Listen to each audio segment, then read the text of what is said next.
Okay, so today I'm going to teach you how to do letters where it uses curved lines. And in this case, what we're going to do is we're going to be using the Marquee tool, which is M. But when I hold down on the Marquee tool, I get the Elliptical Marquee tool. So I'm going to do let's start out simple. Let's start with an O. So to do an O, I'm just simply going to make a circle, or it's ellipse. Easy enough. Okay, now, how this works, and I should do that again, is if you see where my cursor is and I press, it starts from the cursor and works its way down. Okay? So now I'm going to make a second circle, but when we look at the top, so right now it's just going to make a circle because it shows the square. Okay?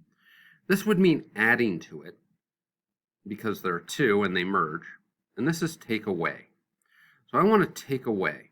So I'm going to take away from the circle. And I want to start below here, but inside a little bit. So I got to guess a little bit. I'm going to try right here. Good, good, good. I actually did a reasonably good job on that. Okay. So now I have that.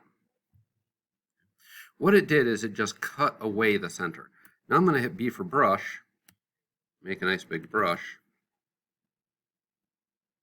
I've got my O. Okay, now let's just pretend that I wanted to add on to this and I wanted to do a G. Well, the first thing I would do is I'd flip over and I'm going to grab white and I'm going to think my G, it's going to come down to here. Okay, great. And I'm just thinking how I want to do my G here. This can work. So I'm just going to remove that part. Then I'm going to hit Control D for deselect. I didn't clear it well, so I'm going to hit it again. Then I'm going to hit B for brush. Make sure that I have black. Shrink down my brush. And I'm going to start here, I guess. Click. Shift. Click. Not the best G, but I have a G. Okay, now, my edges are not clean. Okay, where these are nice and clean. Okay. Things that I can do there is I can flip my brushes again, and I'm going to go in with white. Click, shift, drag. Click, shift. Click, shift, drag. Okay, so now I have a little bit more of a G. Say I wanted to do a G where it was more cool, for lack of a better term. I can go over and I can grab my Polygon Lasso tool. I do that by holding down on the Lasso tool, which is L. And I'm going to make a G which has a little bit more of an angle to it. So I'm going to click.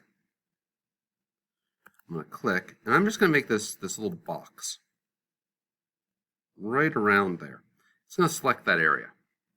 I'm going to hit my brush because I want to get rid of that. And I'm just going to erase it. Now it's a little bit more angular. I'm not going to say it looks like a great G, but a little bit more angular. You can still see what's going on. Maybe I want to kind of bring the G in here a little bit better. Again, I can still use the Polygon Lasso tool, but this time I'm going to do something more like this. Let's go out and make it a point out here. And then go like that. And B for brush, flip it to black.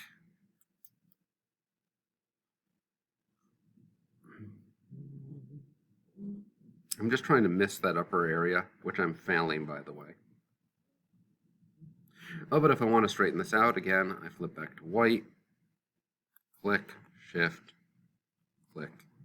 Sort of G-like. I kind of like that. It's all right. Other things I can do is I can certainly come in with simply a white brush. Maybe I want this edge to be curved. Great.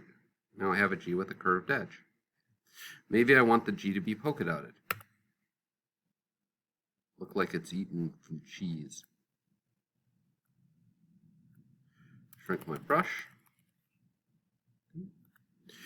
So what I want you to practice with, assuming that you've gotten this far, is making letters with curves and making letters which are, more interesting. You're doing something weird with them.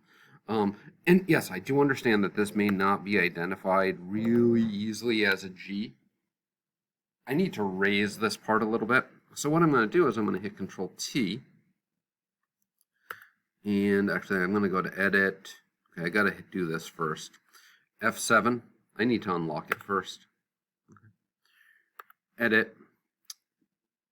Transform. And I'm going to go to Warp.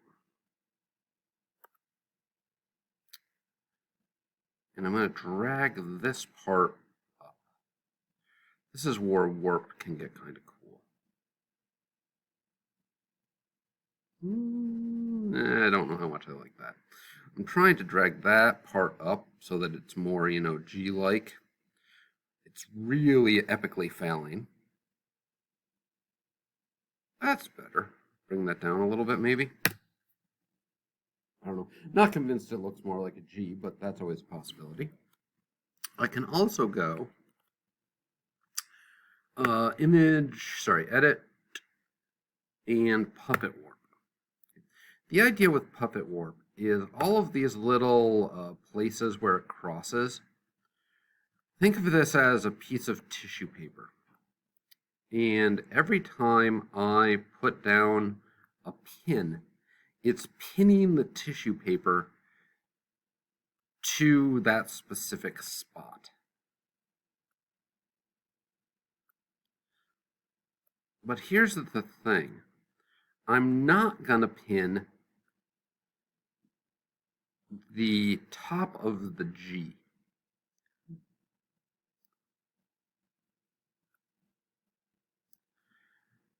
I'm going to drag this up.